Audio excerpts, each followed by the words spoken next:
here changed my whole view on the Bible. Watch to the end. I was in Alaska doing a lawsuit.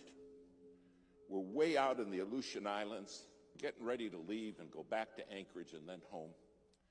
And I had a ticket in my pocket to get on an airplane. The pastor came up and he said, "Listen, I can save you money." I said, "How's that?" He said, "I flew a small airplane up here. And I fly a small airplane, and I can take you in my little airplane, and you can save your ticket." And this did not sound, I said, "Gee, thank you so very, very much. But I've got this ticket. We'll just make our way on home, me and this other lawyer with me." He said, no, you got to do it, you got to do it. And against every better judgment I had, I said, okay. Well, we went out to the airport, took us by his little plane, and I looked at it, and I thought, well, one good thing, it's shiny. Then he walked around it. We got in.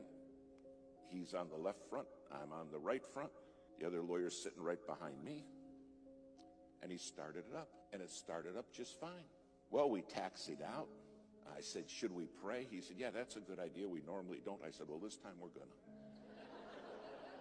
And I'm telling you, I prayed 8 minutes. I prayed a long time. We went and got on the runway. He starts down the runway.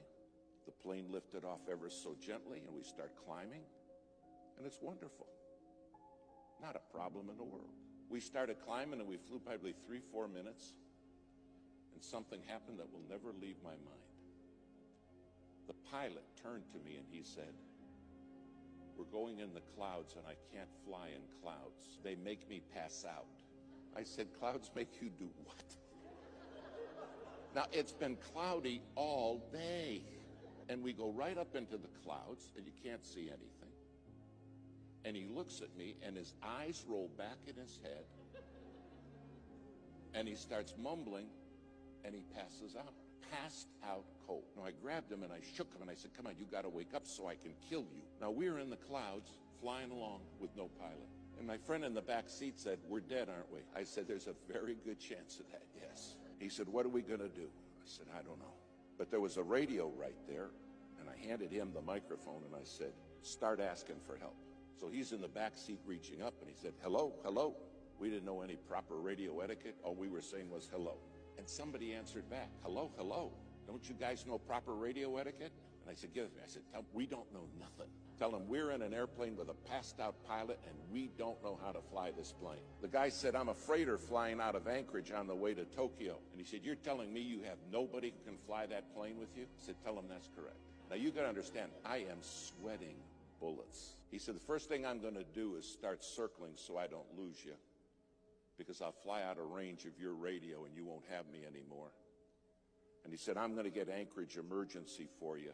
And Anchorage Emergency will be the people that can maybe help you. Try to save your life." After about 5 minutes, Anchorage came on, said, "We understand you have a passed out pilot, and those of you do not know how to fly that plane." We said, "That's right." They said, "Well, the first thing we got to do is find you." And I'll never forget what this man at Anchorage said. He said, "My job is to get you home safe." He said, "That's my job." But he said, "Here's the deal. If you want me to get you home safe, you got to promise me you'll obey my voice." He said, "You can't see me, but I can see you." And he said, "If you're not going to obey my voice, you're going to die." When you can't see anything, you have no idea how disorientated you become. Finally, he said, "Okay, I found you. Now hear me clear." He said, "You're 4 minutes from a mountain." He said, "You're going to crash in that mountain and die. Follow my voice." I never said, "I have to follow your voice?" Is that reasonable? You see, I understood without his voice, I had nothing. And do you understand? Without God's voice, you have nothing. Nothing. Finally, he got us turned. And he said, "I'm freezing all the traffic in the area." He said, "It's going to take me an hour and a half to get you to Anchorage, and there's a lot of weather between you and Anchorage. You're in for a rough ride." And he said, "I want you to hear me. I don't want you to look at what's going on outside. I don't want you to pay attention to the storm, just my voice." He said, "If you start watching the storm, you will die. But I'll take you through it." Now, because they cleared all the traffic, several pilots, those nighttime freighters, those 747s, started talking to us. They said, "We're praying for you, men. You're going to make it. But listen to the voice. That's the key. They said, trust the voice. Do you realize your head is full of voices? And everybody in this world wants to talk to you.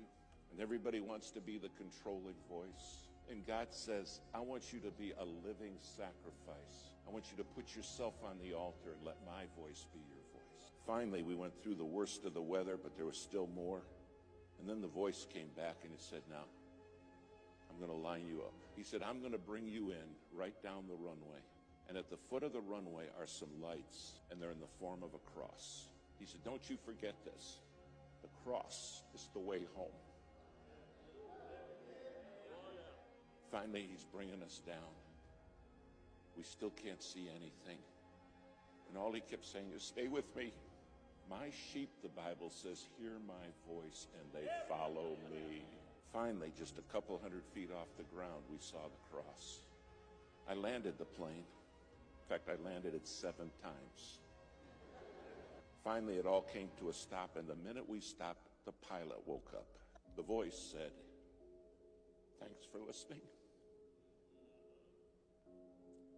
I watch them crash and burn all the time because they won't follow my voice. They don't understand I'm the one who can see them even when they can't see me. But they get the voices in their head and they kill themselves. They self-destruct. Thanks for listening to the voice. Then they put us in a motel room at about 4 in the morning. They knock at my door. I opened the door and a man was standing there. He said, hello, David. I said, you're the voice. You're the one who got me home. He said, I am. Do you understand one day you're going to stand before him and say, you were the voice. You're the voice that brought me home. If you're not on that altar as a living sacrifice, your head's full of voices. And then we wonder why kids crash and burn. We wonder why marriages are shattered. And the Lord's saying, I'm the one who has the voice. All I can remember is that voice saying, stay with me. Stay with me. Don't listen to what's going on in your head and don't watch the storm. Stay with me. And I'll take you through. Tonight you have a God who has promised to take you through. A living sacrifice